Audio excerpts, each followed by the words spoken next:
Good evening, everybody. Welcome back to 22 Panels, where my guest this evening is Jonathan Baylis, um, the writer behind the So Buttons comics, which I'd been meaning to read forever, and then I bumped into him at Cake, and he was tabling next to my buddy Carl, who you guys heard from, who Mom and John, anyway, the ones that listen to all of the podcasts, heard this weekend in the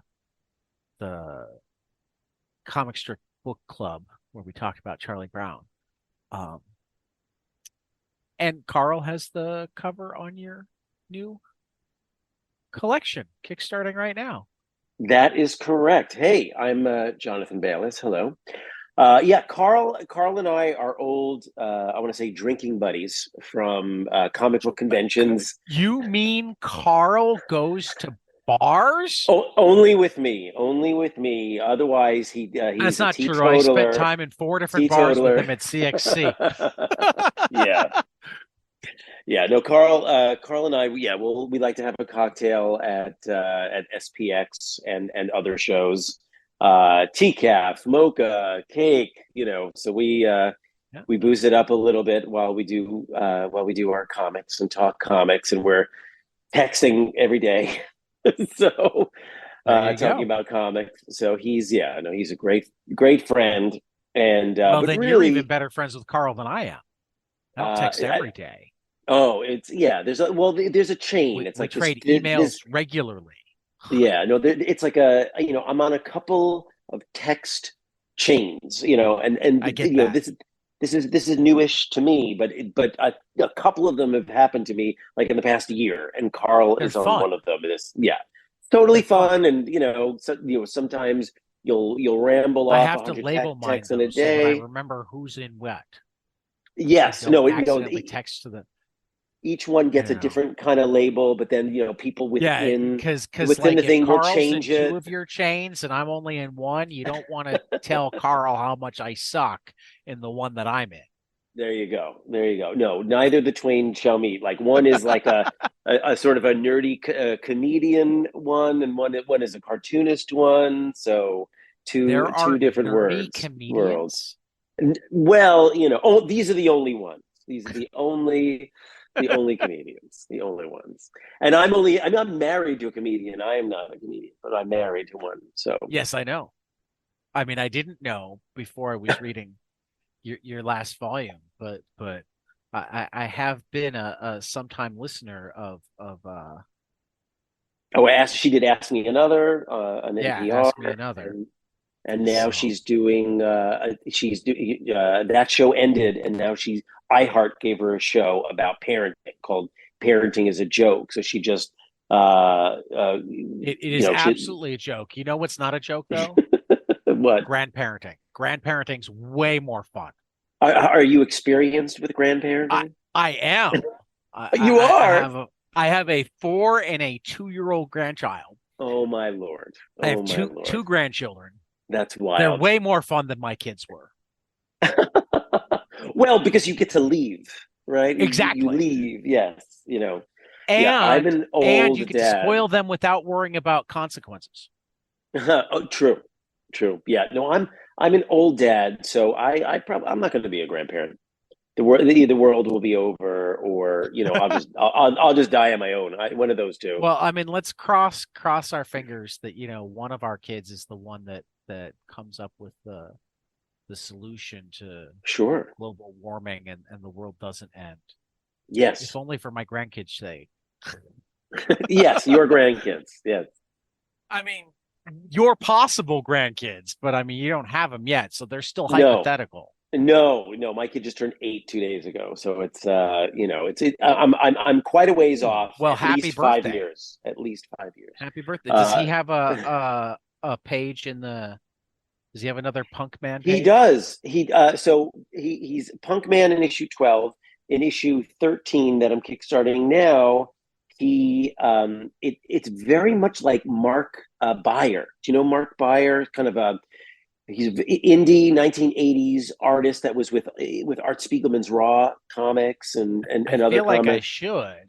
There's he did a thing called Amy and Jordan, and then some of those strips got adapted for liquid television on MTV back in the day. Mark Beyer, but it's super stylized. He's a true Oh, stylist. hold on a Yep, second. Hold on a yeah. second. Because And so my particularly kid, when you say raw, I can oh, cheat. I you have a oh raw. What raw do you have? Oh, you have the narrative corpse. Sure, I know that one. Is Beyer in that one? Yeah, I he don't even know. is. Of course he He is. is. Of course He he is is. even on page one. Oh, you're kidding? Because is it No. alphabetical or something? No, because Gilbert Hernandez is on page one too. Oh, okay. Yeah, no, the page one goes.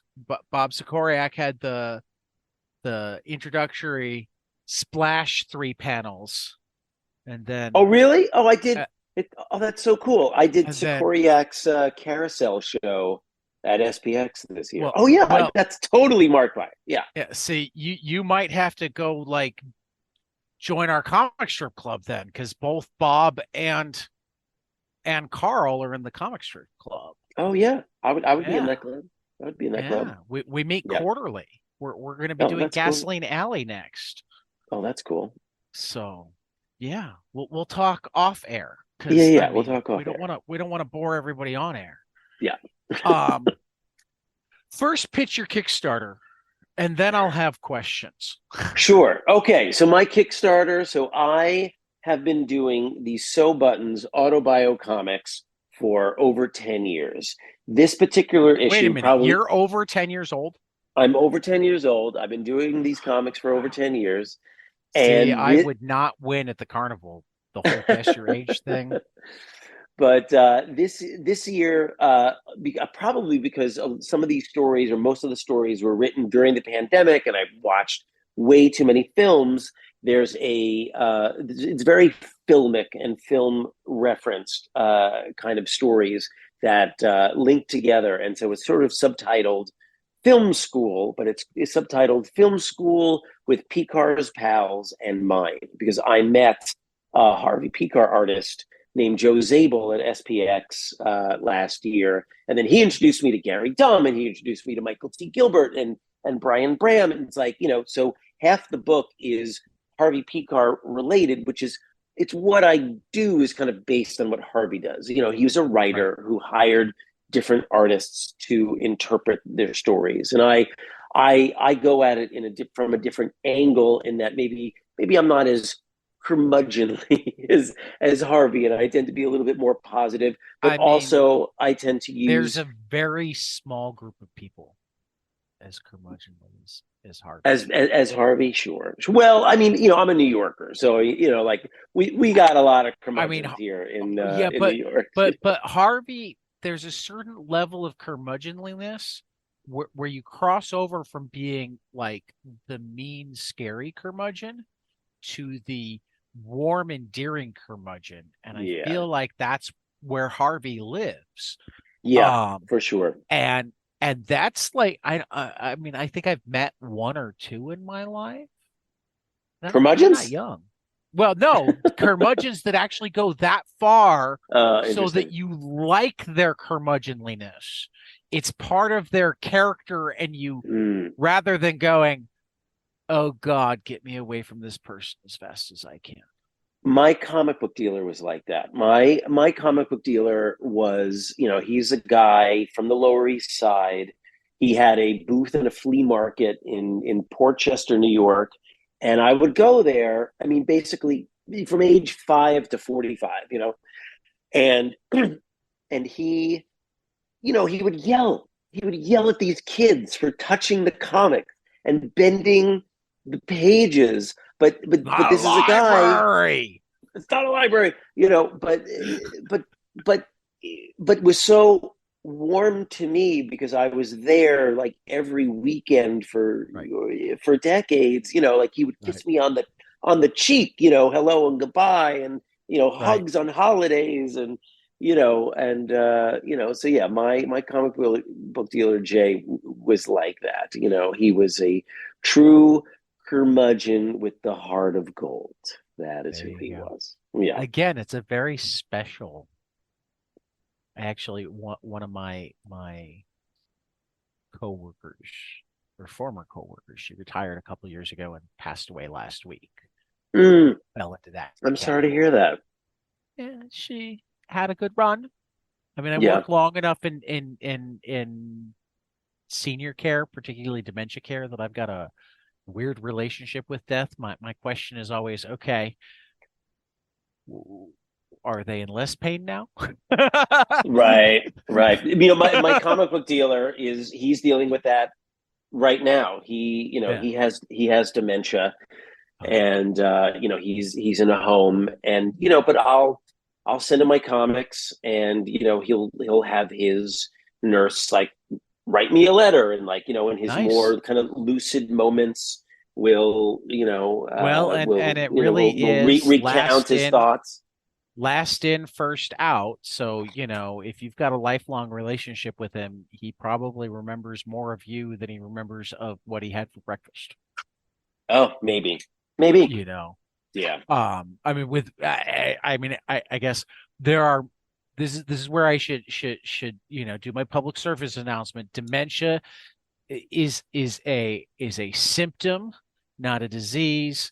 It's caused by many diseases. It's caused by Alzheimer's. It can be caused by ALS. It can be caused by MS. All of those dementias have different. So it depends on what his dementia is. He's If got it Alzheimer's. Yeah, Yeah, he's if got it's Alzheimer's. Alzheimer's, which is the most common, Yeah. um, most of the time it's last in, first out. Mm, So, um, the further along he goes, yeah. the more what memories he retains will be older ones. Yeah. Yeah. Yeah. Yeah. Again, there's emotion matters.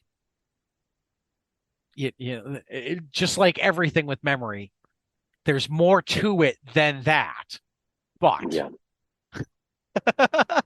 I mean, and if I wanted to bring So Buttons into this, So Buttons is a absolutely. series that it recounts memories from every aspect of my life. Whether it's childhood, it's teenager, it's young adult, it's middle age, Well, it's and I gotta all say of that combined. that Jesse Lonergan like nailed that on the cover of He 12. he did great. So Jesse, yeah, He's ridiculous, isn't he? Jesse's amazing. Like Yeah. I've known him for a bunch of years, and lately he's been doing this thing where he's working with multiple panels, and Uh-huh. I was looking at this, and I was like, I'm assuming like, you've read Drome. oh yeah, yeah. No, Oh my I've read God. Jerome. I I can't follow him wait for that. I can't on wait for that to Patreon. actually be public. Yep, me too. Yeah, And so it's I'll say I've said it before on the show.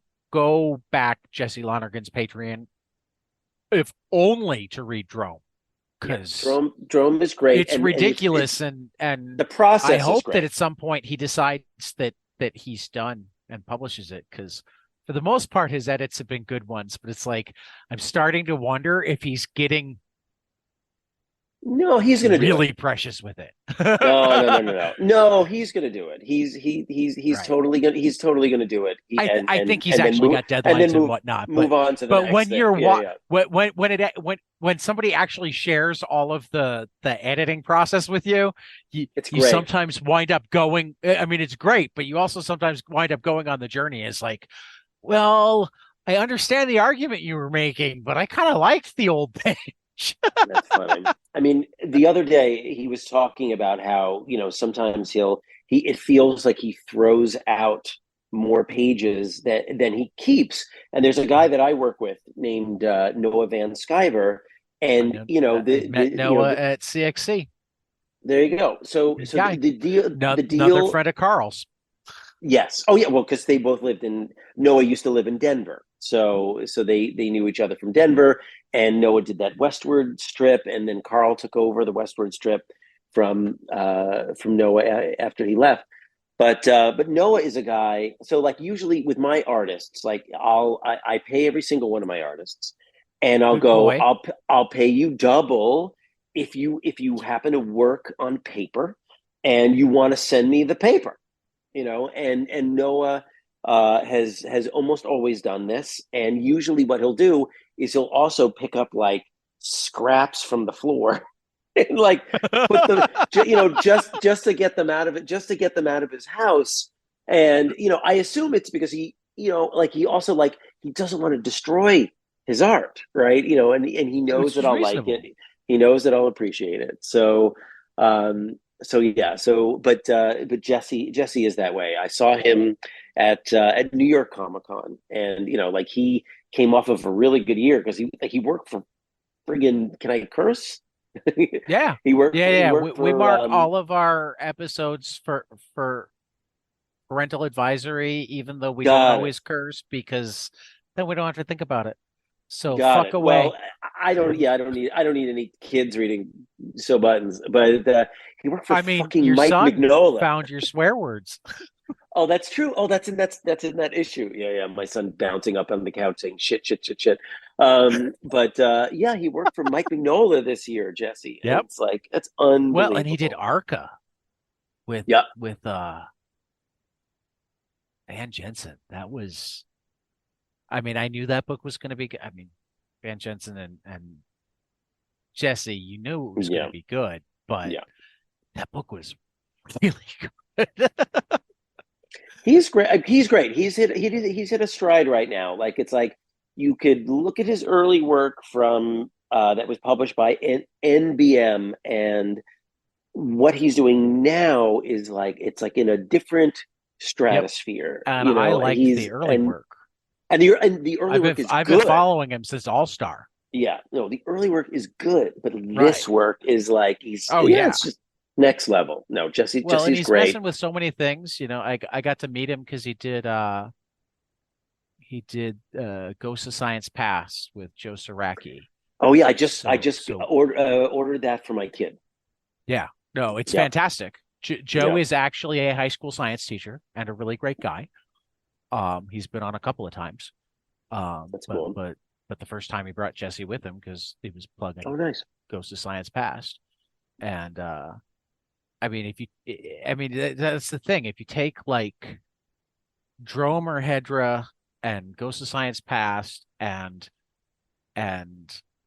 Arca and put Faster. Faster, put them all That car next to each one. other, and it's like they've got the same DNA, but they're also so amazingly different. He's Yeah, showing off so many different ways to tell a story. yeah, Um, yeah, it's great. I gotta have He's him great. back, but he's been Yeah. so busy.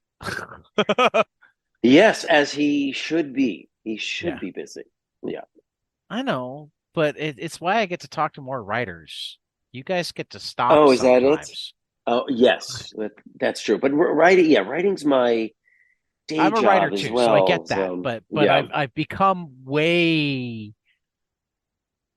more fascinated with the art storytelling. Which is Sure. going to lead me to here's my first big question. Sure. How much art direction do you give?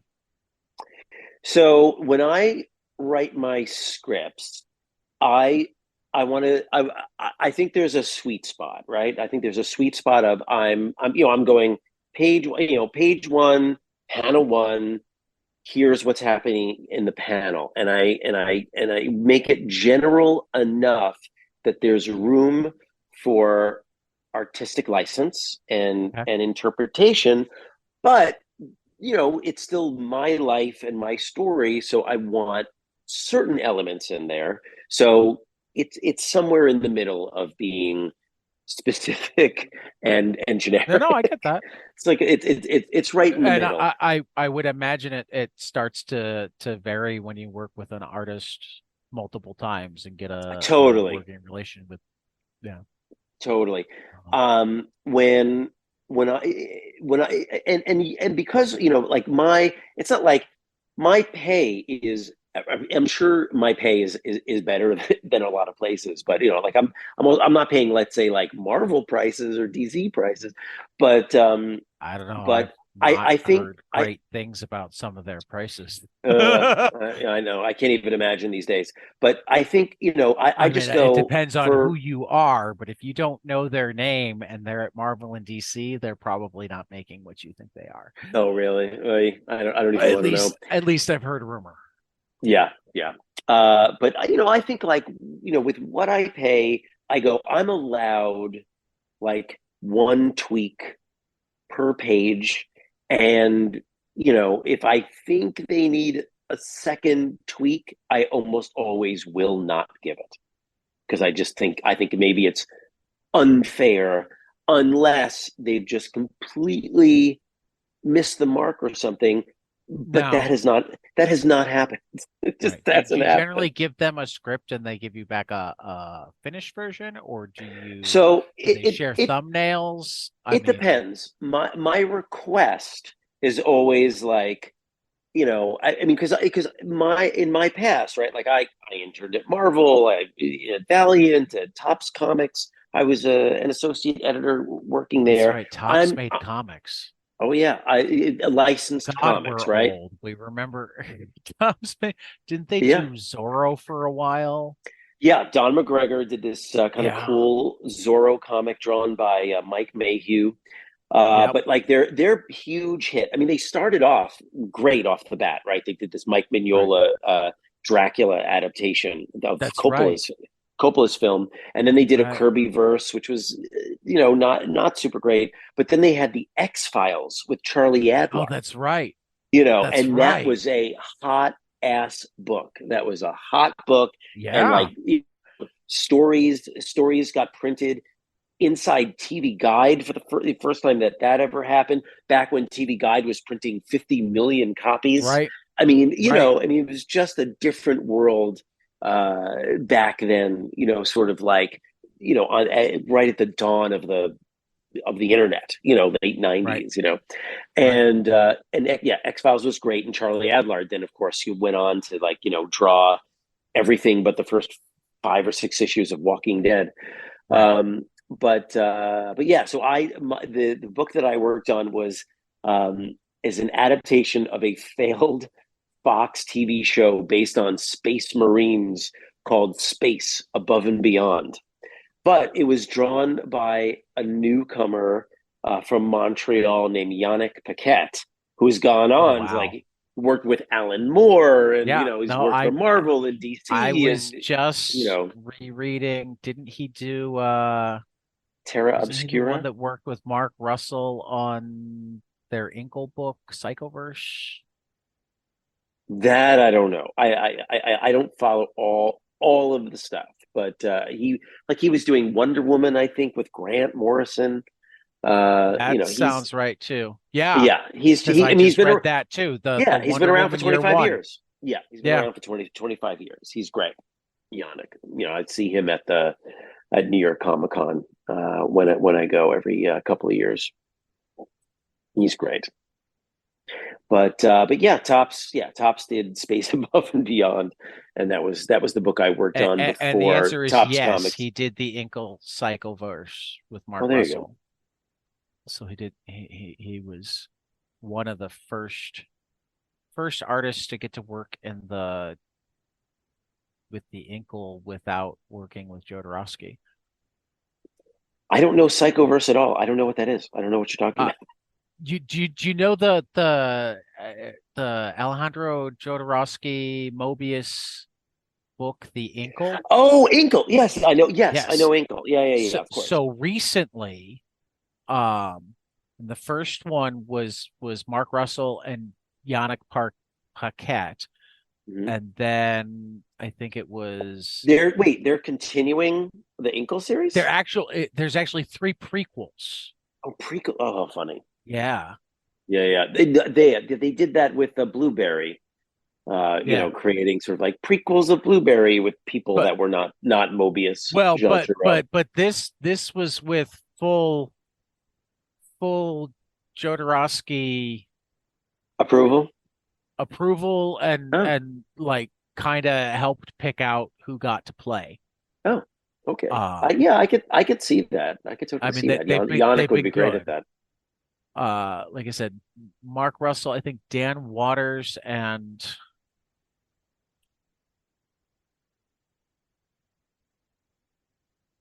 sorry, Kill Wolfhead by Brandon Thomas and Pete Woods.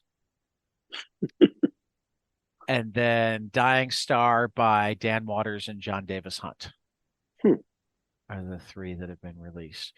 Well, because Taiki Waititi's making the movie. What? He Yeah, is? yeah, He's making an Inkle series? yeah. That's wild. So they decided, hey, we should do. I mean, I don't know where it sits right now because since it started moving forward, there's been a pandemic, a writer's strike, and Sure. Yeah. but I've heard it talked about, and I know Jodorowsky has given that his blessing as well. He's like for the long because he was a director first. And he said for the longest time I thought that the only way we'd make a movie is if I made it, but I'm 90 something, and this guy's pretty cool. Is And he that old at this point? yeah, yeah. And he's Yeah. I like, mean, and no, it won't be my ankle. It'll be his ankle, and I can't yeah. wait to see it. Hmm. I feel like there hasn't been a good there's no such thing as a good Mobius adaptation yet, right? Like, because the Blueberry film was very weird. I didn't even know there was a Blueberry film. There was It's funny. The one is I used to work for a Yeah, cable channel called 94 is how old Yes. Jodorowsky is. Oh wow. I worked at a cable channel called Sundance Channel, which now is not the Okay. same. It's not the same thing, but back then they were like the Sundance Film Festival, showing Right, right, right, artsy right. movies and whatever. And I got let go back in, I think, 2003, and a friend of mine was working at the Cannes Film Festival because he was working for, I think, United Artists or Focus Features or something like that. And I was like, "Hey, I have severance pay, and otherwise untethered." I was like, "Can I sleep on your floor at the Cannes Film Festival?" He was like, "Sure." And then when I get there, he goes, "Oh, this guy didn't show up. You could just have his room." So I had a free room at the Cannes Film Oh, Festival. nice. But what was playing at the Cannes Film Festival was a Blueberry adaptation. So there was a Yeah, no, I'm Blueberry looking at it now. adaptation. This Yeah, is 2004 French movie, they called it something else in the acid States. western. Yeah, they called it something Had else. It was Michael not good. Madsen in it, and Yes, Juliette Lewis, and Eddie yes, Izzard. yes. It was not good. I still kind of want to see it now. Yeah, I mean, I believe yeah, that it was not good. yeah. I mean, I'm not one of the people. It was released in the U.S. as Renegade.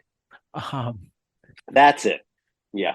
uh, I mean, I'm not one of those people that believes that box office indicates quality, Oh, but sure. generally when you spend 40 million on something and your box office is 5.7, that's a really bad sign. Yeah, yeah. No, that's not good. It's not a good movie. No, the closest you get to like a good Mobius movie is like that he did designs for The Last Element, working with Luc Besson. But like other than that, The Fifth Element. Actually, what did I just say? The Last you Element, said the Fifth last Element, element. Did Fifth did Element. you know that because he did that, it's exclude I don't think it was Jodorowsky. I think it was their publisher sued for copyright infringement because of the Oh, no way. similarities between Fifth Element and the Inkle, Oh, that's funny. but they wound up losing Of course it is. because Mobius had been so Yeah. is it they copied the Inkle or is it they had the artist? They had the artist. They had the artist. But yeah, Jodorowsky had some not great words to say about him, at least way back when, Yeah. because of that. He's an odd, prickly fellow, I hear. I mean, it seems not uncommon among particularly weird Artsy people, weird artsy artsy people. people. Yeah. I've seen El Topo at midnight. Though I will say that, going back to our curmudgeon conversation, Mm. I suspect that Alan Moore is the lovable curmudgeon that just works really, really hard to come off as the curmudgeon that you don't want to have anything to do with. It's really weird. I have friends that know Alan and are friends or friendly with Alan, and these people tell me that he is lovely. Right. And certainly I am a lover of his work. I mean, in the latest issue of So Buttons, I talk about how, at summer camp, my grandmother knew I liked comic books, so she bought me a stack of comic books. And it was like all Archies and one issue Okay. of Alan You Moore said Swamp summer Thing. camp, so you need to go. You and anybody listening needs to go back.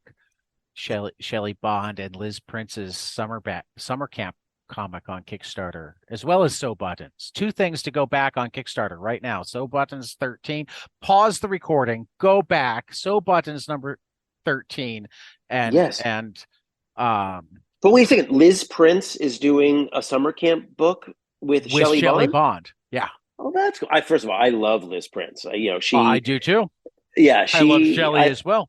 yeah. Well, she's a great editor. Uh, and I don't know that I've I've read actually anything by her, but Shelley had like the uh Suddenly One Summer Camp from Hell is the name of the story, and it's planned for 6 issues. Issue 1, which is 1971 to 1974, is kickstarting right now. oh, Um, that's cool. Oh, I'm going to look that up because but I love yeah, both those people. at CXC, Shelley slipped me like the 8-page um preview, Oh, that's cool. and Oh, and I got to write Liz. I I got to write I Liz. was I was very pleased. Well, if you write Liz, let her know that Shelley and I are talking about, getting all of us together to talk about it Oh before yeah, the she'd be Kickstarter's over. I know Shelley said she was out of town or something, and that's why we haven't mm, done it yet. But hopefully she gets home soon, yeah, yeah, and yeah. we because Liz has been one of my favorites forever. Yeah. I, Oh no, I I mean, love her. it's one of those weird things because Shelley's a giant, but it's like I am so happy that I'm buddies with Shelley Bond because that means that I might get to meet Liz Prince. Oh, that's cool. That's cool. I think like I did Liz's Patreon as well, and so what she was doing diary comics for like I don't know 2 years or three Yeah, years, and I just absolutely love. It was one of my favorite things in the world is to one of get my favorite mini comics comics. in the mail. Mini comics Oh, in the mail is just I just love it. that is I just pretty love getting cool. comics I in the need to mail. have more of that happen. Yeah. I just never don't pull. Well, I mean, part of it is I go back and forth between wanting to get stuff in the mail and wanting to have less stuff. It's impossible. I'm a hoarder, So so so and to my wife's it's like if you great give me chagrin. the digital option, I will try to make myself go that way. I don't Yeah. always succeed. I often pay you twice when I decide the digital isn't good enough. But I figure that works out well for the creator. Yeah. But Um, so anyway, so yeah, in So Buttons 13, I talk about getting this stack of comics at summer camp, and it's like all Archies except for one issue of Alan Moore's Swamp Thing, and I feel like it changed the trajectory of how I looked at comic books. did That you did could do something different and you said with your grandmother comics. gave you these? Did she Yeah, I mean, know that no, one of them was not like the others? no, she had no clue. I'm sure she just went to a rack, picked, I mean, one from each, panel and then just sent it to me. And, and it was Swamp Thing 28 and it has an amazing, Bissett Totalman right.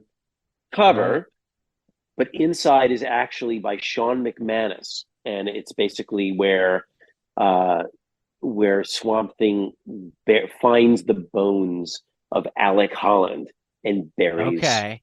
buries the Yeah, bones. no, I know this issue. Yeah. This is well, and the cover has the bones, so she Yes. clearly didn't even really look through the stack. No. I mean, I think at that I point mean, Swamp Thing which bless had her for gotten rid that of because you the got to Comic see it. Code Authority. Yeah. They got But yeah. it does actually have the Comics Code seal It on it though. does? Oh wow. Yeah. Here, Because I I'll know share it's my screen. at some point they took it off. I don't know if it was for Now I the know they anatomy did, lesson or but this issue, Oh yeah, that's the one. Yeah, Still has that's the it. one. Yeah. Yeah. Weird. Yeah. Karen Berger, the Yeah. greatest editor. That's who Shelley worked for, right? Was she worked Yep. for Karen Berger? Yep. She was like Yep. assistant editor on Sandman or something. She actually kind of got given Sandman. Well, She did most of the, because she was the Anglophile. oh, is So she is she British or just an Anglophile? she's not. She's from Never. Philadelphia Oh, or okay. outside of Philly. Philadelphia. Yeah. Got it. Got it. Um, I mean, she married Philip Bond, so she married a Brit. Oh, there you go. Oh, I didn't know that. Yeah. That's where Yeah. she gets the Bond name. She didn't marry James Yeah, Bond. because it was Shelley Roberg Oh, that's when she right. was doing when she was doing Yes. and yes, we're here we are talking about Shelley Bond instead Our of love for editorial, our love for I mean, editors of comics. I'm gonna toss out that you know, if she's listening, Reagan Buchanan was onto something. Um, Oh, and this is available on YouTube now, so people should go watch this at CXC. Among my highlights, there was a punk rock and comics panel. oh yeah, right. Reagan's got that Oh, cool it's so good. It's black so punk good. comic book. Yeah, Yeah, Black yeah, yeah. Punk. So Yeah, it's so it cool. was Shelley Bond, Nate Powell, Durf, Oh, Nate. Oh, derp. and Reagan Buchanan. Oh, that's cool. And Shelley and Yeah. Durf were going back and forth about who was the bigger Joe Strummer fan. Oh, so they had a And clash about it. and Durf kept yeah, nice. Um Durf kept holding it over Shelley that he had actually met Yeah, he met Joe and Strummer. He talked to wrote Strummer. about it. Yeah, Right. when they came to Cleveland. So it became like the recurring joke throughout the panel, you know, where you know Shelley would say something like, you know, and of course I'm a much bigger Joe Strummer fan than and Durf would respond with, well, you know, I mean, you may think so, but when I was talking to Joe, he said, and at one point Reagan's just like, you know, you spent an awful lot of time talking to Joe about Shelley Bond. And I just went, mic drop. Yeah, I mean, that was just that's funny. That was really funny. the things that happen at the good cons. It's funny. Yeah, while CXC was going on, I was at Mice, Okay. which was Yeah, that's great where show, Bob was.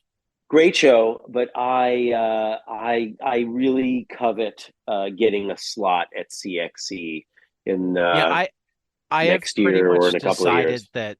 that uh CXC is the show that I need to make a point of going to almost every year. I mean, I It's feel like a like there. 5 hour drive from me. Mm, Hotels and Airbnbs aren't ridiculous. right. Right, Um, because it's Columbus, and and it's like yeah, everything it's you not love Chicago. about a Comic Con and nothing you don't like.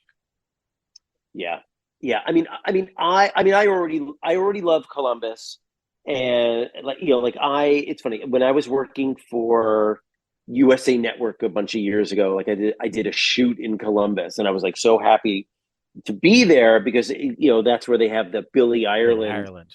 collection. And housed at the Billy Ireland collection is a collection from Mort Walker, who did like Beetle Yep. Bailey for Yep. 60 years or something. Mhm. But he used to have a comic art museum in the town where my comic book store was, right? In Okay. Yeah, Portchester, I think you New wrote about York. this. Yeah, and oh yeah, The yeah. Oh, it's in tell the Noah story Druin. here, but then I this was one of the points where particularly in the writing that you gave, there was a point in this writing that I went, "Ooh, I can add something where it gets really like the synchronicity just goes off the charts. right. Which is kind of what that right in issue 12. That's what that last story is Right. about. It's like the story that we're talking about is what's the title? It's My Comics World, and you're It's just My living in it. Comics World, and you're just living in it. Yeah, and it's basically what happened was Noah did a post on Facebook, Noah Van Sciver, that he was watching Godzilla King of Monsters, and that movie was directed by a buddy of mine from film school. I went to NYU film school, and I was like, oh, let me do this meta. I want to do a meta strip, right? And so I just talk about this day where it's like, oh, Noah wrote about this, and that guy I went to film school with, and as I'm walking down the street, I see Chris Claremont. But then I go to a comic store, I see my mini comics agent, and it's just one tangent after another of these connections. And yeah, that collection from the Comics Museum in Portchester, it now lives at the Billy Ireland Library, and I got to see Caitlin McGurk, who's a curator Oh, there. Caitlin's great. And she's amazing and loves comics. It's super cool. Yes. And so she's showing me old, comic strip art and comic book art. When I was there. Caitlin's been a guest on the show. Oh, Caitlin that's cool. Caitlin will be back on the show when she's done with her book. There you go. And she's writing a book. She's super cool, and and I want to do Columbus. I mean, I'm very like I'm one of these people that is it's like I'm still in mourning for Tom Spurgeon, who was one of the founders of CXC, and he lived there, and that time that I never met Columbus. He was amazing. He lived and breathed comics and loved comics, and at the same time that I was like there for the shoot, and I went to the museum, I also had beers with Tom, and we just hung out. And is that's Jeff Smith? Yeah. Yeah, it's me getting a tour of the back room with another one of our guests. Oh, that's great. That's great. I wonder how he's doing. Have you heard how Jeff is doing? I feel like checking in with the people at CXC on a regular basis, so he's okay enough on the mend that he was texting in a lot, but not well enough that Vijaya would let him come. Yeah, no, I mean, I heard that the recovery will be long. Ooh, look at that, Neil Adams. Well, I'm scrolling forward because one of my favorite moments since I became a comics podcaster is right here. So Jeff and Caitlin figured out what to put out, partially based on what they knew I liked, but Caitlin slipped one in that she knew Jeff would go nuts over and hadn't seen before. So this is Jeff staring at a panel that he hadn't, or a page that he hadn't seen before.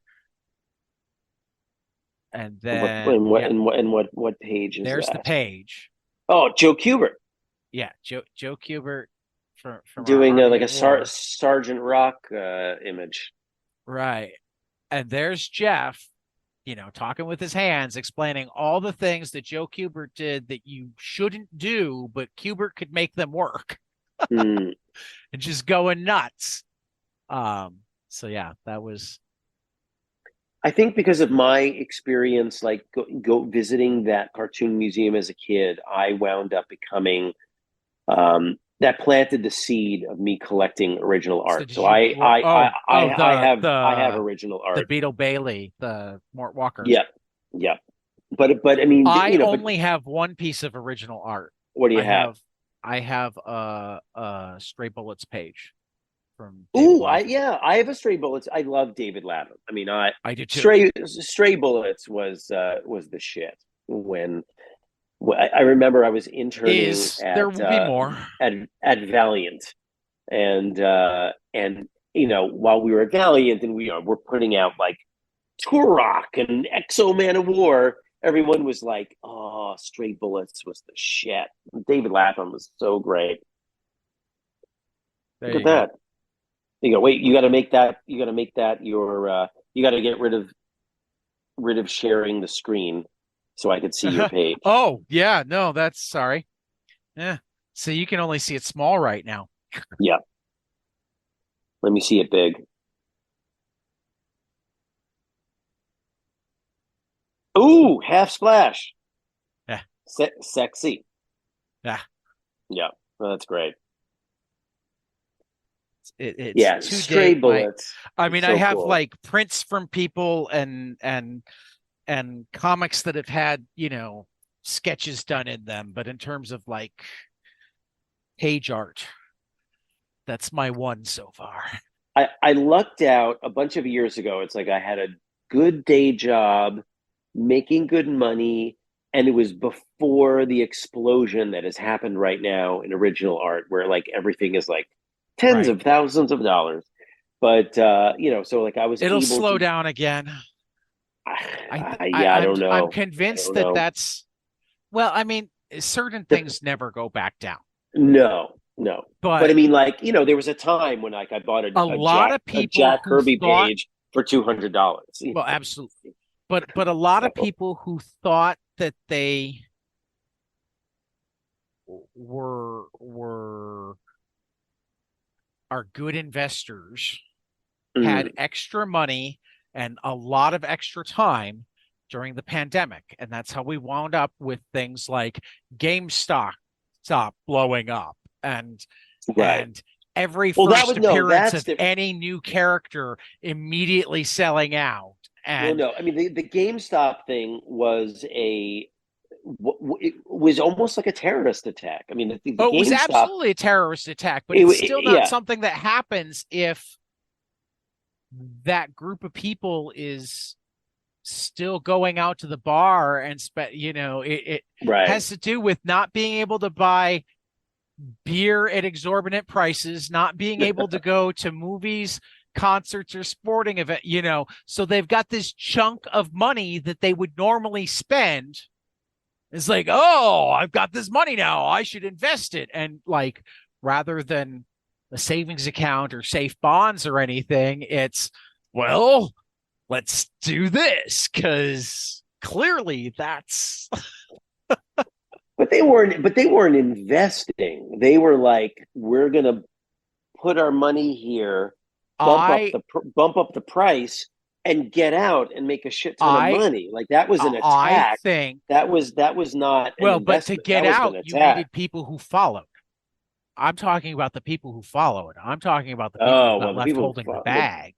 yeah. Well, those people I think that are the reason idiots. that came about, I mean, part of it was the whole, I mean, yes, I get that the narrative was, oh, we're sticking it to the hedge fund To guys, except the hedge fund yes. guys, none of them actually wound up losing money. They saw it really quickly and they got in on it. Yeah. I mean, Elon Musk is a hedge fund guy. Yes. And he's made a great profit from his Twitter investment. He's Well, I doing didn't very say he was well. a good hedge fund guy, but No, he's like Trump. It's like how do you make $1 million? You start with two yeah, and yeah. lose half. Well, I mean, really, it's how do you make $1 million? You start with 1 billion, Yeah, and and lose. you're not completely stupid, just Yeah, mostly stupid. yeah, You start with 1 billion and you hire an accountant to make certain you don't go broke. yeah. uh um so But what people can invest in these days is the So Buttons Kickstarter well, and that's that I happening was right about now. to bring it back too. I was going to say, what talk to me about the genesis of So Buttons. I mean, I know that you share DNA with American Splendor, but was that what drove it? I mean, So or was that, I mean, I yes, can't imagine that was I the mean, first comic you got into. So there. no. I mean, I think the first autobio comics that I read were actually the Well, no, let's Canadians, start right? earlier. First comic. Tell Oh, me, first comic. yeah, how Oh, did all you right. start caring about let's trace the Jonathan Baylis arc from 5-year old that's beloved of the curmudgeon to I pay people to draw my life. Right. I was born in the Bronx, and the way that I learned how to read was my mother would buy comic books at the grocery store for me. And so like most comic book kids, I started off with Spider-Man and Superman, and became a comic book nut in the 80s. And during the 80s, you had this amazing time of like John Byrne is on Yep. Fantastic Four, and Oh Frank God, I Miller's love on that run. on Daredevil, and Ugh. I mean, all the period of the 80s is great, and So it like and my sounds like my we're similar ages. I'm 50. I turned Okay, 50 then you this year. got 7 years on me. There you go. I turned 50 this year. But but like my comic book dealer gave me, I love Dark that you Knight call him to your read. dealer. Yeah, my dealer. Well, that's what they are, comic book dealers. Like because like what Not your my guy comic would shop do, owner, your dealer. my dealer, Did he he would give you the first one for free to get you hooked? no, he gave you a 10 pack for $1. Oh, that's even worse. 10 pack for $1. And I remember, and in that 10 pack was like Jack Kirby's Demon, the comic book Plop, which was a DC satire book, Right. uh, like Tales of the Unexpected and House of Mystery, like all kinds of weird stuff that my dealer was trying to get rid of. But yeah, so I mean, I started with that, and it's so funny because like right now I'm having a um sort of a texting friendship with an underground legend guy named Dennis Kitchen. Do you know who Dennis Kitchen is? Is that a Not guy only that's do I familiar know to who you? Dennis Kitchen Yeah. is, he'll be on the show on Monday night. Oh my God. Well, yeah, I Cause, absolutely love because Dennis. because because uh Kelly, Carl's wife, was kind enough to make introductions at CXC. Oh, that's perfect. Yeah, yeah, yeah. I mean, but yeah, Dennis is an absolute sweetheart, and he's sort of like Yes. he's the gentleman of the underground, Right. and so it's funny. I mean, like, so Dennis and I now, whatever, we have a texting friendship, and I know a couple of guys that are working on a documentary about Dennis, and I was helping them out on the side, um, and but the first indie comic I ever read was something that Dennis created or Dennis published. It was called like it was a ripoff on Mad called like Mod, like Tales Calculated to be Mod or something like that. Okay. And it was like Bob Burden's first work, the guy who created Flaming Carrot, and Bill Okay. Griffith's Zippy was in there. But I mean, like so many things came from yeah, my comic book dealer in the flea market in Portchester. But if you flash forward to my college years, like I was going to NYU film school. I needed a little bit of a break. I did a semester in London, and by dumb luck, down the street from me was a comic book shop owned by a guy from Queens. like and so that it became like this second home, and I was like, oh, I was learning about the UK small press scene and indie scene and all kinds of indie comics, and I was like, maybe I want a job in comics. And so when I came back to New York, I got an internship at Marvel Comics, and so I worked at Marvel, and I worked at Valiant, that then got owned by Acclaim, and then I worked at Tops. But while I was at Tops, there was a newspaper that I saw in New York. It was called like Free Comics NYC, and in there were local indie cartoonists just getting printed on this newsprint thing, and I was like, I could do that. I was like, I can't draw it, but I know I could write it. And there was a guy at Tops who, went to SVA and was a good cartoonist. And he was like, yeah, let's do it together. And so I wrote my first strip for Free Comics NYC. and I sent it to them, and they published it. And then after I saw that How old newspaper, were you at this point? I was probably, it had to have been like 19, oh, like Wow. 1998 or something like that. It was like, Okay. right at the end of my tops time. And So like then, mid-20s. yeah, mid 20s. I was mid Okay. 20s and like 25. And and then right after that, I saw that there was a magazine at local comedy clubs called The Comical. And in the back of that magazine, and it was just a magazine that was about the comedy scene. And in the back of that magazine was a reprint of a Harvey Pekar one pager. And I was Okay. like, oh, why? I was like, that's random. Why is he printing a Harvey Pekar one pager? And I contacted the editor and I was like, hey, you're doing these reprints. I go, I'm dating a comedian. I was like, what if I wrote for you a strip about dating a comedian? And he's like, yeah, do that. And so Now, I, did you ask her first or well, we were dating, and very quickly she goes, here's the deal. What I do is like autobio comedy, and I'm dating you, you're gonna get into the act. And here's the okay. rule. If it's funny, it stays. So she was doing comedy about me. So I was like, well, I could do comics about her. Okay. Okay. So I, the guy said, yes, I will absolutely print that.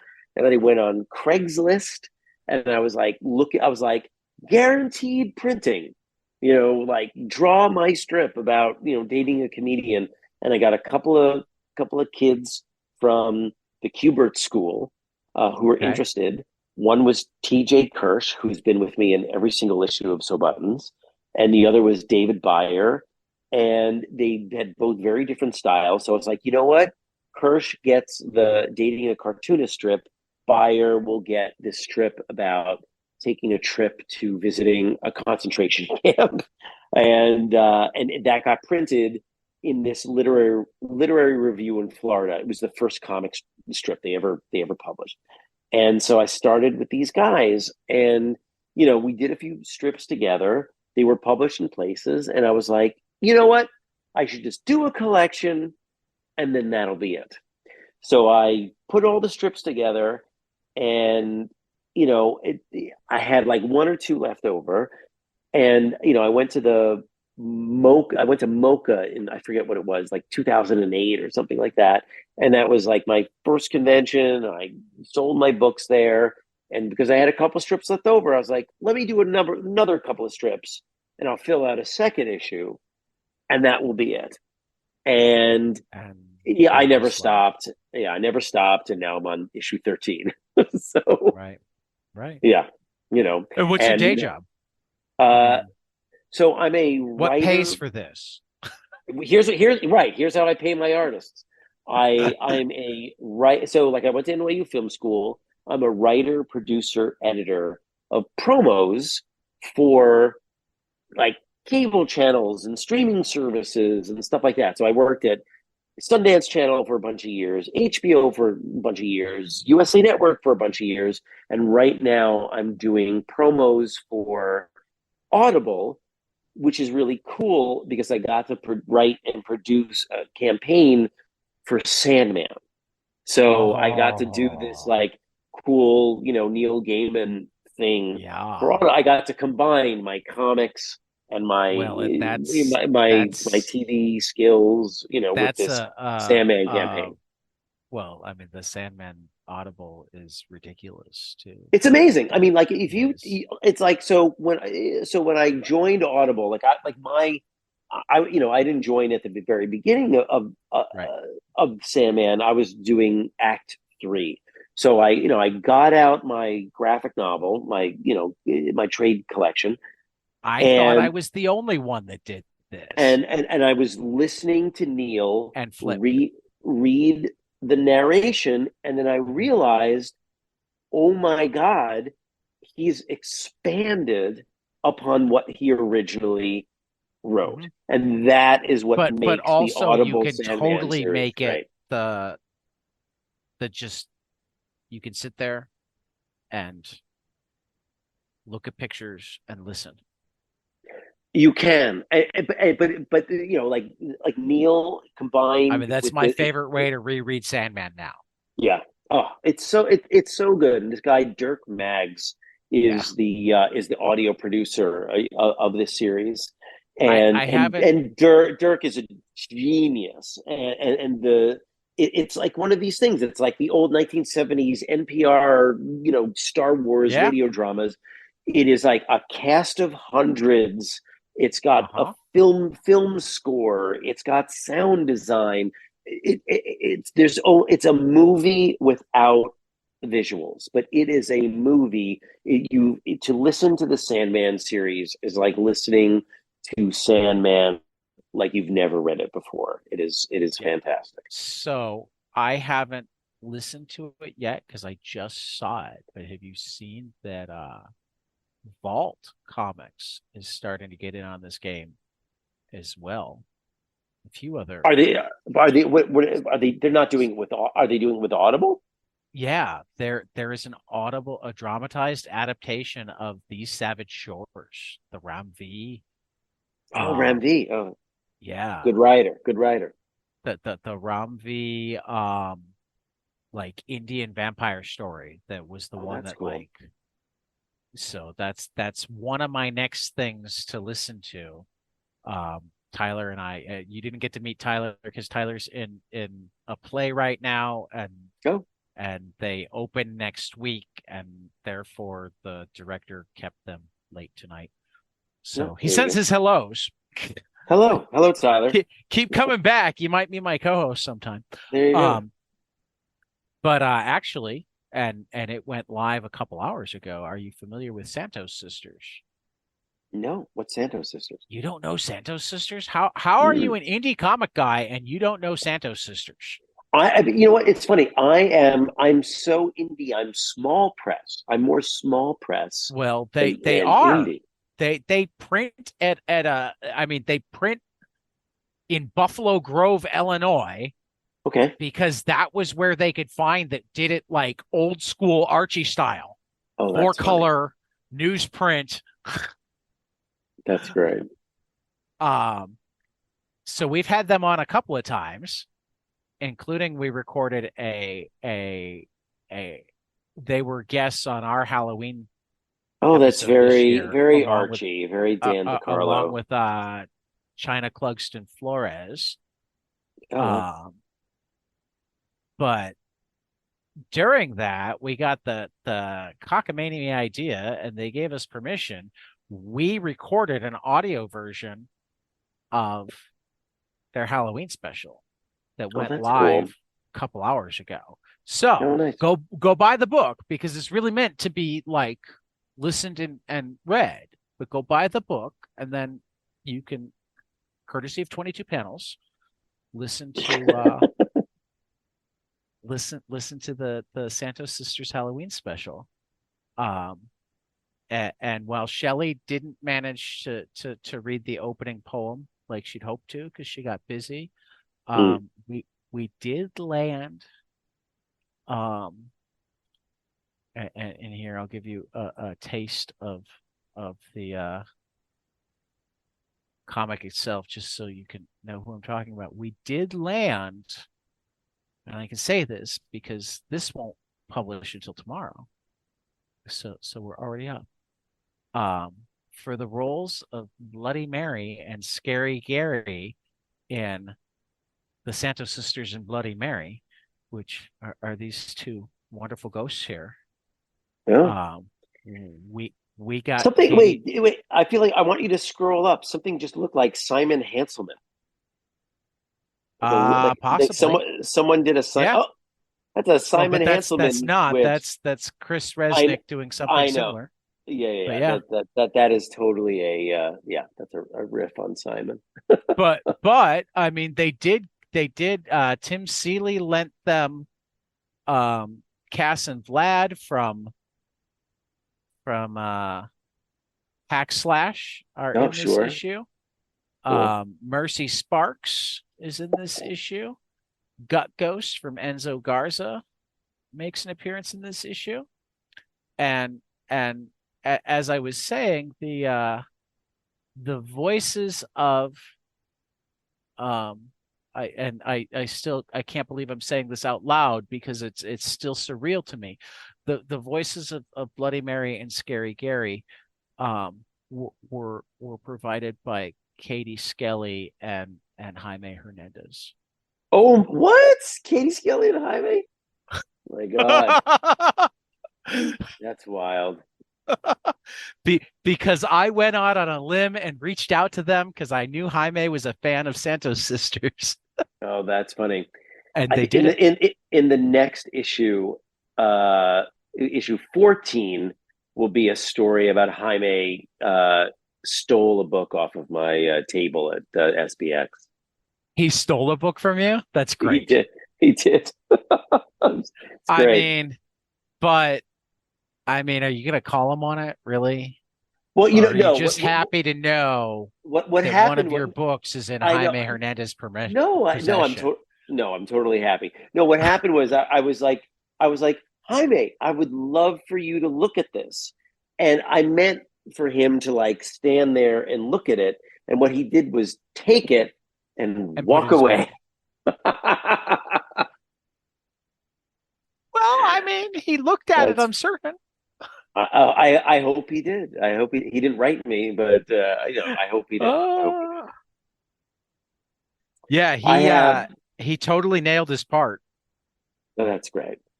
He That's great. he clearly had read it. I mean, because he was watching the I think Diamondbacks Phillies game. You a So baseball fan? yeah, he's a big baseball fan. Huh. Um, me too. So I mean, Let's go Mets. are you a baseball fan too? You know what? I love going to Mets games, but I'm notorious for going to Mets games and basically just eating a dozen hot dogs. Okay. Just because we do have our annual baseball and comics roundtable coming up in a Oh couple yeah, weeks. I've you been got to get Ellen Lindner. Do you know Ellen Lindner? I do not, but She well, wait a does. minute. I think I do because I think Heidi brought her up last year. Yeah, Ellen is this super cool cartoonist that does a book about people in baseball that are not like, cis dudes, like it's like all different other Yeah, kinds of people in baseball. I think I remember again, Heidi McDonald was on last year and literally just accepted I her have known invitation this Heidi year. for almost Yes, this is the it's a one that she brought up. solid, yeah, Heidi, I've known Heidi for a solid 25 years now. Oh, Heidi's awesome. When I was an assistant editor at Tops, she was working for like Disney Adventures magazine. And like and like I remember she visited the offices and her people were hoping that Tops would put advertising in Disney Adventures, and they were did that Disney Adventures magazine. I remember they were publishing Jeff Smith's Bone in color for the first time in the pages of that digest. Oh, nice. Yeah, Heidi's great. She is. Yeah, I was so pleased when she was willing to come back for the baseball and comics roundtable again this year because I mean it was like a dream of mine when I started the podcast, but I thought it was a pipe dream, and then through and this is like this could be my version of it's it's my comics world. Um, yeah, so back when Twitter was actually a place that we liked to be, yeah. um, one day I'm just scanning Twitter and Rob Nyer, who's one of my favorite baseball writers, Mm. had a tweet about Mark Russell's Wrong Earth one shot at Ahoy Comics. Oh well. And I just suddenly went, wait a minute. One of my favorite baseball writers is a fan of one of my favorite comic writers who I also just had on the show like a week ago, and we talked baseball for like 15 minutes. That's great. And I managed to make myself like essentially just tweet that out. Wait a minute, my favorite baseball writer is a fan of one of my favorite comic writers. I think my head's about to explode. And when Mark almost immediately liked it, I'm like, well, let's push this a little bit. And I said, hey, Rob, would you ever consider being on a baseball podcast? Or not a baseball, he's got a baseball. Would you ever consider being on a comics podcast? I think I think Mark Russell would vouch for us. And Mark immediately chimed in with, absolutely. And when I was on last week, we talked about baseball for 15 minutes. Oh, that's great. At which point I got the DM from Rob Nyer essentially going, I don't know what I'd have to say about. I'm like, I don't care what you have to say about comics. I mean, I'm certain we'll find something. You're Rob Nyer. We could talk baseball. That's cool. And now we have an annual, and I'm writing to Ellen right now. Can I drop your name? Right. Oh yeah. Her book is called Lost Diamonds. Yeah. Lost Diamonds. Yeah. And it's really cool. And she's it's like she's got a different take on the history of baseball that is super cool and important. I mean, just the page that I saw before I saw the email address to click on had Effa Manley, who, is one of the unsung heroes of the Negro Leagues. She owned the Newark Eagles for a long, long time. Had that's where Audible is in Newark. Yeah. So Lost Diamonds. History of Gender Rebellion in American Baseball. There you go. I'm see, I already spent money with you, but I always seem to spend money when I'm when I'm on the air, and it looks like you led me to buying books from Ellen Lindner. Oh yeah. No, you gotta get those. You gotta get those. I'm at a Etsy store right now.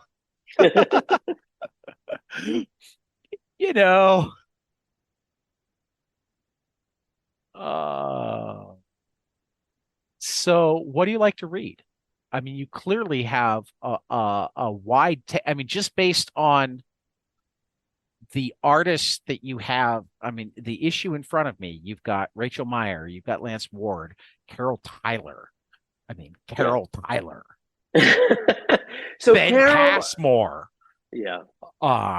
Josh Baer, who's been on the show. Oh yeah, Josh. Oh, Josh. Yeah, great. No, he sent me a copy of his new book ahead of time. What is it? Untamed? Is that what it is? Untamed or something? Give me a second. I'm certain I can find it. I'm waiting for it to arrive in the mail. Yeah, I don't have a hard copy, but I've got my digital copy. So I really just need to go find the folder.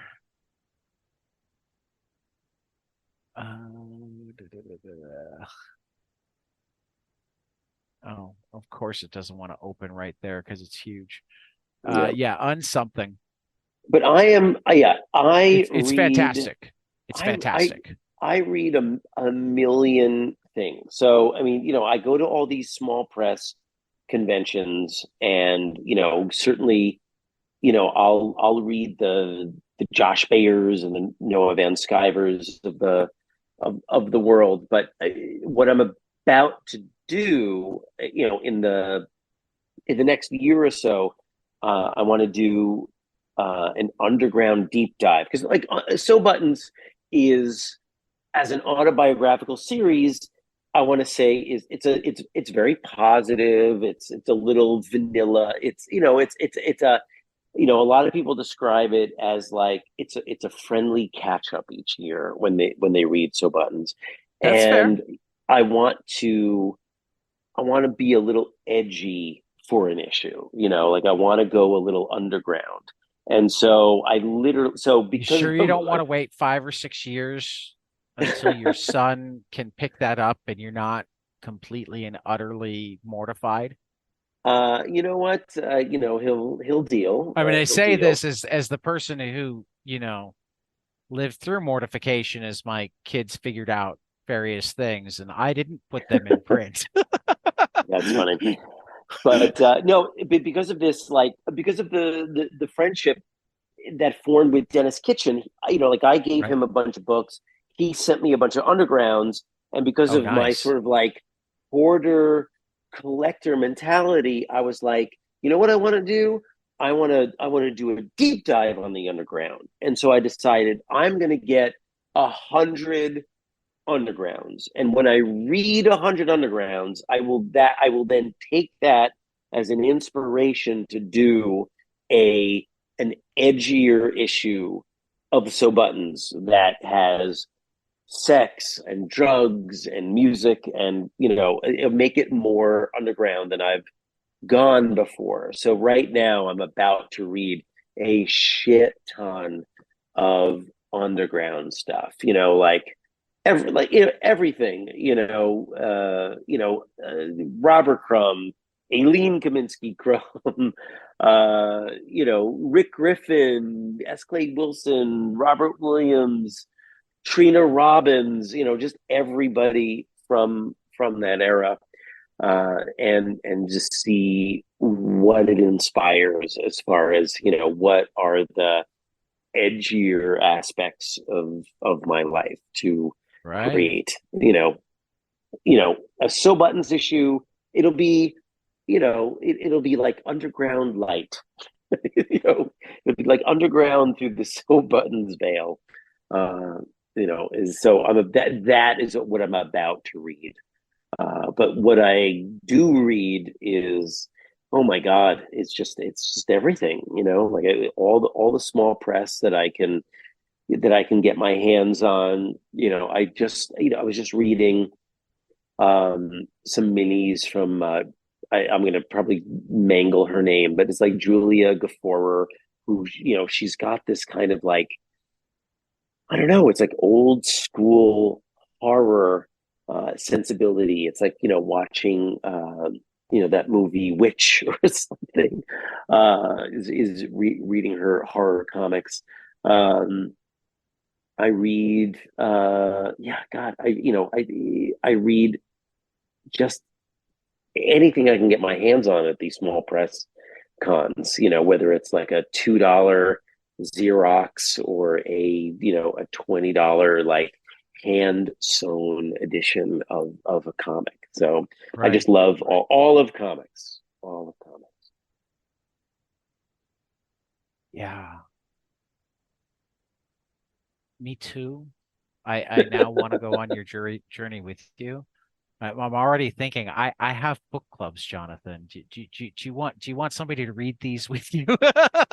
I'm I mean, in if you are. I mean the funny thing. I mean, the underground stuff is hard, right? Like, I mean, like, and I even decided to do it where I was like, before I get to, because if you go that the birth of the underground is Zap #1, right? Then you got to go, well, what's the proto underground? And there are like four books that are sort of the proto underground, where it's like, oh, you have this guy did a comic called Lenny of Laredo, and Vaughn Bodie did a book called Das Kampf, and Frank Stack did The New Adventures of Jesus, and Jack Jackson did God Knows. But then even before that, you want to go, all those guys were inspired by Harvey Kurtzman. So you go, all right, I'm going to read Harvey Kurtzman's Hey Look strips that Dennis Kitchen published, and that's like, that was his start. But then I've got to read some issues of Mad that Right. Kurtzman edited, and then read the Proto Underground, and then get into the Underground. It's like, it's this weird hoarder experience that I'm going through. And like a lot of this stuff has been, like I've been searching for the rattiest reader copies possible, because I was like, if I'm going to read 100 of them, I can't be buying $100 copies. You know, it's like it's like This is why I love the when like so. Fantagraphics has been collecting. Oh Like they my just God. did tits and clits. They did I women's didn't even comics before realize that. all of the stuff that they had reprinted. Right, the Yeah, women's comics, Tits and Clit. There's this guy Rand Holmes that yeah. is that guy is unbelievable. I mean, a lot of people look at On the Ground and think like, oh, it's that a lot of it is like really kind of raw, poorly drawn kind of stuff, and there is You've gorgeous got art a. there. I assume you have a New York Library card, right? Sure. I'm pretty certain that the New York Library uses Hoopla. Hoopla has tons of Fantagraphic stuff, tons of Silver Sprocket. A lot of the people who've been. I want to say there are two volumes of you said his name, and I went, I need to read him still, and I have him bookmarked on my Hoopla, and I can't remember him right now. I said his Um, name. Jack Jackson, Vaughn Bodie, no, I want uh, to say Hispanic. Hispanic, um, Robert Williams. Oh, Spain Rodriguez. Yes, Is probably who you're talking they've about. got Spain. they've got two volumes of Spain stuff, and I Yeah, know Spain is. digital's not the same as paper, but A, you can carry it easier on a subway. B, Yeah. um, No, I you don't have a hate it. I don't. child, so Yeah, costs less. I don't hate digital. No, Yeah. Spain is OG. I mean, Well, and it's sometimes hard to find his stuff. it So is. But yeah, no, I was really excited Fantagraphics when I has saw. they have at least three collections. But yeah, no, I mean Spain, right? Spain, he's in Zap. He's part of that Zap crew, but he was part of that. Like before Zap, you had these tabloids, right? Like in San Francisco or Berkeley, they had this thing called Yellow Dog that was a tabloid. In New York, you had the East Village Other that was started by Vaughn Bodie and then Kim Deitch edited it. And but you had like Robert Crumb and Spain and Art Spiegelman and these that was a tabloid newspaper printed in New York, and the Spain came out of there. Spain came out of the East Village Other. What was the comic? The comic supplement was called Gothic Blimp Works. That's right, Gothic Blimp Works. Gothic Blinkworks. Yeah, and that's yeah the other. So that's also kind of proto underground, pre Zap number one. Anyway, yeah, I'm about to go through on this crazy journey of reading the Well, underground. I don't I, feel this like I this can do the whole journey with you, but if you choose like the occasional like collected volume for Fantagraphics or something where, I don't have to go nuts to find what and you want somebody to talk to about it because, I'll pick something out. I'll pick as a something out. teacher, I will tell you that this has actually been a recurring theme with a bunch of my students lately who go from why do I have to read this to 3 weeks later they're like, how have you made me like this? And I sit there going, well, because the advantage of reading things with people is the reader is the final collaborator. So then when you talk about it, you're actually sharing separate experiences with the book, with the comic, whatever, and therefore I remember an episode of the Heavy Metal Book Club that we did where Mm. I think it was issue 5 we read, and I started with, okay, this is the first because we were reading the new ones, but then they started not coming out, and then it stopped. So when it wasn't coming out on time, we started reading from the beginning. So we hit, I think, issue 5, and I'm like, so this is the first time that I was a little disappointed, and my brother Peter and my friend Matt are immediately like, what the hell are you talking about? This issue was amazing. And Who by was the in end of there? Was it like Jacques Tardy and I mean, Mobius and I knew that I mean that the people in it weren't the problem. I just it because it was a lot of the same people who'd been in the first. Mobius, of course, had right a couple of pieces, and I think that was when Von Vaughn was Bodie? still was still doing his tits and pot space whatever. Cheech Wizard or Cobalt 60 or whatever. Um, but by the end of the episode, I think I liked it better than they did. Mm. Because in going through the stories and it's like, oh, I missed that. Oh, I see it now. Oh, that makes so much sense. Some and this is what I have, I'm a teacher, so these things sometimes happen multiple times, and for that matter, I think this has come up on 22 panels. So sorry, Mom, sorry, John, if you're listening to me go on the same rant that I went on with a different creator last week or whenever. You know, it Are you matters if you're called hungry. 22 If panels you're because of the Wally Wood thing? this one, So, I feel like what I heard, and I learned this just recently that it was Larry Hama that collected yep, those panels. Yeah, yep, and Larry Hama that put them together. And Wally, the I was an version intern we at know is Marvel. the one Yeah, that Larry Hama put together yeah, and distributed like throughout the Marvel bullpen. right, right. It's all He was an editor at Marvel when I was an intern right. there, and so I remember seeing that. I Yeah. I was interning at Marvel, and I saw that at Marvel, and then I went to Valiant, and that was up at Valiant. Like it was Well, I just mean, one of these things that was Paul, out there. Paul Pope gave us a hard time because he's like, you mean 22 panels that are boring? And I'm like, no, Paul, you're missing the point. It's not these are the only 22 panels you should ever use. It's you're working by the page. Time matters. If you have a great idea, run with it. If you don't, pick one, draw it, move on. Yeah, yeah. No, Wally was working. I mean, Paul emulates Giraud, right? He Right. emulates Mobius, and I don't know that Mobius had the same exact deadlines. Maybe on Blueberry, but I don't know they had the same deadlines that Wally Wood had. Yeah. Well, or at the very least, he wasn't paid the same. Yeah, I mean, part of it is the deadlines, and part of it is if they didn't get the pages done, they didn't get paid for them. yeah. I mean, one of the reasons Wally came up with that is, Mad had been paying him like $50 a page, and then Marvel was paying him like 15. Oh my God. So it's like, yeah, no, I'm not gonna.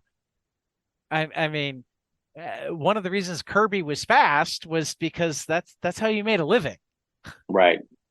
Yeah. you know. Oh my God. Um, and for that matter, I mean, we spent a little bit more than a year Oh my God. reading this in our monthly or in our Is that weekly.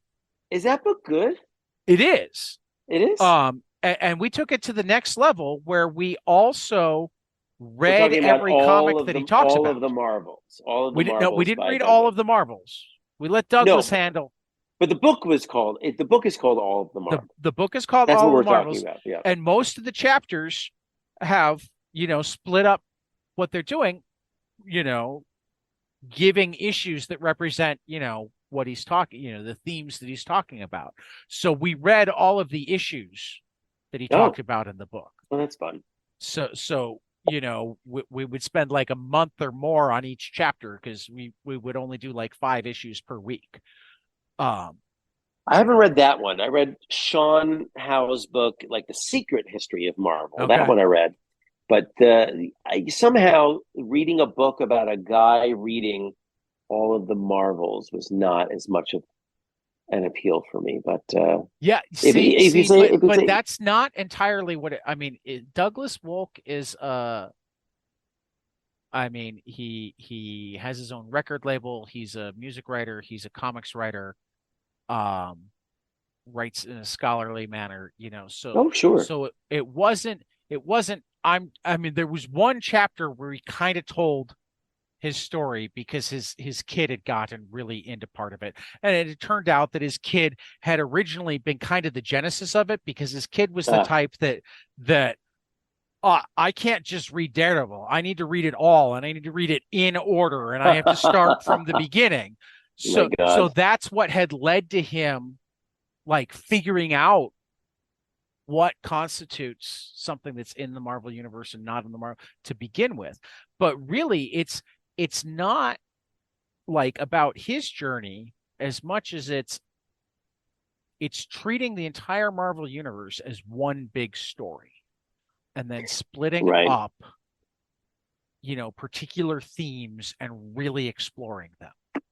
Right. And then it's funny how that it was done in comics form in a way, with like Ed Piskor doing the X-Men, Jim Rugg doing Hulk, and Well, Tom doing Fantastic Four. The grand design. Ed's grand design is one of, or the first issue of Ed's grand design is one of the issues that we read in there. It's in the X-Men chapter. Oh, that's cool. All three of those Pittsburgh guys have done Sew Buttons work. Yeah. Yeah. Oh, they've done sew buttons too. Yep. So So yeah, Tom did the cover of Sew Buttons 5, Jim did the cover of Sew Buttons 11, and Ed did the back cover of the new issue on Kickstarter. very, very, very cool. Yeah, Um, they're all great, those guys, Pittsburgh guys. what artists have you not had yet? Because So many. I okay, give my, me. Well, my I'm not even gonna give you a number. I'm gonna say start naming some names and why.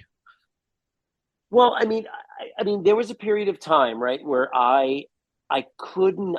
It's like I had a few guys at the beginning, and I was like, Jesus Christ, I haven't had a woman artist. Like how am I going to do this? So then, at the time, I was like, oh, there was this like almost a collective of great women artists, and they were called Pizza Island, right? And it was Julia Wirtz and Lisa Hannawald and Kate Beaton.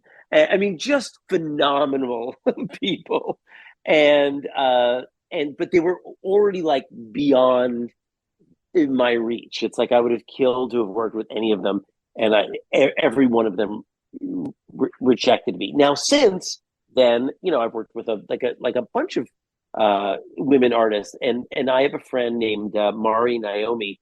She does a database that is artists of color and then LGBTQ artists. And so every single Sew Buttons issue, I go to one of those databases. And like I'm Okay. always looking for new and different artists that are just not like, that are not me. They're not like some cis white dude, you know, uh, doing a Well, I comic. Because very I much want appreciate that. I want different influences to be part of the art. And so, but as far as like, like who can't I get? I mean, there's a million people that I can't get. I mean, I don't know that I mean, like I don't know that I even have. It's sort of like if I go like, oh well, I'll never get Robert Crumb or something like that. But um, you know, I don't know that I have that list. I mean, I mean, I just know like I've asked a ton of people, and um, it's 50-50 how people come into Sew Buttons. So, I mean, when you're writing the story, do you generally start to have an artist in mind, or do you find the artist and then write the story? Sometimes, like I have a baseball, like we were talking about Ellen Lindner, and I have a baseball story, and I'm like, oh, I would like Ellen to draw that.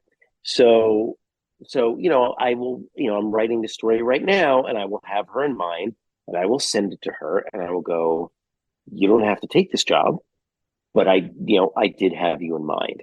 I have another story that I will probably approach Box Brown with, and that guy's super busy. I don't know He's a great that guy. We he's a had great him guy. too. Yeah, no, we're Have you read his new book? Legalization Nation, No, the one that he the kickstarted. He-Man Effect. I have not read the He-Man Effect, but I will Oh, read it's it. I so will good. read the He-Man Effect. I Yeah, mean, it's so I've good. read every book I mean, that I he have too. I've put out. read it. Actually, Yeah, Legalization Nation is the only one I haven't read yet. because it's It's new. just because He just no, kickstarted it's it. older Well, than a it's by couple of the ones strip, I've read. But it's done in yeah, strips, but this is the right. Well, and collected one he also just did on Kickstarter. yeah, I'm agnostic when it comes to. Well, I'm not agnostic in terms of legalization. I think we should be legalizing probably even more than marijuana, tax the shit out of it, Sure. fund treatment. Um, for that matter, my argument that's not like the others is what's harder for a 15-year-old to get, cigarettes or pot? Right. For that matter, in some places, what's harder for a 15-year-old to get, crack or pot? Yeah. Boy. The best way to fix that is make your dealer care. Right. If there's a Yeah. legal No, way I'm to all about sell it. it, the illegal way is gonna dry up really fast. We should have learned this lesson during Prohibition, but this nation has problems with like learning lessons and like keeping them learned. We're like the kid that goes to summer camp and comes back a year dumber. But Um, to get back to your question, I mean, there are artists that I use that have a very clean style, or let's say some that have a manga-esque style. I will write something that is cutesy and clean for that artist. But like, we were talking about Josh Bayer earlier. I was like, oh, yeah, no, Johnny Rotten and yeah, I have the same birthday. And I was like, oh, I'm going to do this punk that story, that and was that was that was I'm that was well, I'm going to get Bayer to draw it, because he's a yeah, punk. So, like lots I of punks in do. comics. There are a lot of punks in comics, and they're some of the nicest people in comics. I mean, Nate That's Nate that. Nate Powell was in a punk rock band. Oh, was he? Oh, I didn't know that. Yeah, in in Yeah. in Arkansas or in Little Rock. Can't Mm. remember the name right now. Um, and now I have to remember because it was just too cool. He was telling stories about some of the crazy things that they did. Oh, Sufi Nun Squad was a 10-piece way over the top punk ensemble Oh, that's that he funny. was in from 1992 to 2006. Oh, wow. Yeah. That's a couple of years. Yeah. Yeah. So and it's I think kind of the basis of his upcoming uh book Fall Through, which is due out in I think February. It's a Which is punk comic. yeah. Well, Oh, that's cool. it's kind of about the band. Mm. Yeah. Right. He In the last issue, I had JT Yost who do a story about Fear and that punk appearance on yeah. Yeah. Saturday Night Live. Yeah. And what was cool was I premiered that book. I premiere all my books at SPX. That the guy who does the sound for all the panels at SPX was at that SNL taping. He was at that show. So I got to give him a comic. A guy that was at the Fear SNL taping. That is more synchronicity. Yeah. I love the actually my buddy Andy, who is also a contributor from time to time on 22 panels. He and Carl totally hit it off in one of our book clubs when they discovered that they'd been at the same Jesus Lizard show in Philadelphia a couple of years ago. Right. Oh, right. Because Carl lived in Philly for a while. No, Yeah, yeah, yeah, but it wasn't when yeah. Carl was living in Philly. Oh no. No, no, it was, Jesus Lizard hadn't played in a while, Hmm. and it was I think right after the pandemic, and I want to say Carl had to go back for family stuff, and he and Kelly hadn't seen Uh, Jesus Lizard in forever, and it was similar. Andy and his wife hadn't seen Jesus Lizard in forever, and they live in New Jersey, and they saw it up on, so they all just, and they didn't meet there, but they spent plenty of time together at CXC. that's funny. you know, and I think traded some pictures where it's like, oh wait a minute, there you are. No, I mean, that's funny. it's crazy how small the world can be sometimes. Yeah. No, for sure. And it's I think you touched on it a few times. I forget if you touched on it specifically in your book, and forgive me, I'm more than a little sleep deprived at this point. I know we got to wrap it up. I got you're a teacher and I got a Yeah, kid who's going to see a teacher in the morning. right, which means we just have to agree that we're going to talk again. Um, Yeah, we'll definitely talk again. but the weirdest thing about just the comics community in general is um like you get to meet and be friends with your heroes, and it takes like time to wait a minute, this was somebody that I thought was just cool and I loved their work, and now I hang out in bars with them. Yeah. No, When that's did that happen? yeah.